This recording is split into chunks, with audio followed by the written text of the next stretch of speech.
হবে 5টি ফলের ইংরেজি নাম। তো বলো, শুরু করো। ব্যানানা, ব্যানানা মানে কলা। অ্যাপেল, অ্যাপেল মানে আপেল।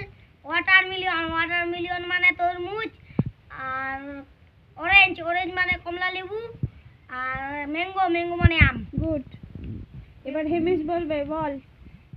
ব্যানানা মানে কলা। তারপরে অরেঞ্জ মানে হ্যাঁ বল। আপেল মানে আপেল। হ্যাঁ বল। ব্যানানা মানে কলা। ব্যানানা মানে কলা। অ্যাপেল মানে আপেল। তরমুজ মানে তরমুজ, তরমুজের ইংরেজিটা বলো। ওয়াটারমেলন। হ্যাঁ। অরেঞ্জ, অরেঞ্জ মানে কি? অরেঞ্জ মানে কমলা লেবু।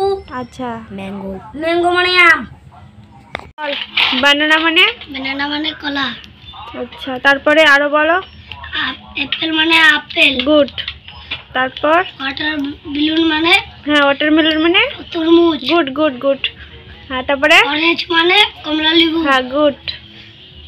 আর ম্যাঙ্গো মানে? ম্যাঙ্গো মানে আম। আচ্ছা, ঠিক আছে। এবার সুমিত বলবে। বলো, বানানা শুরু কর। ব্যানানা মানে কলা। হুম। আর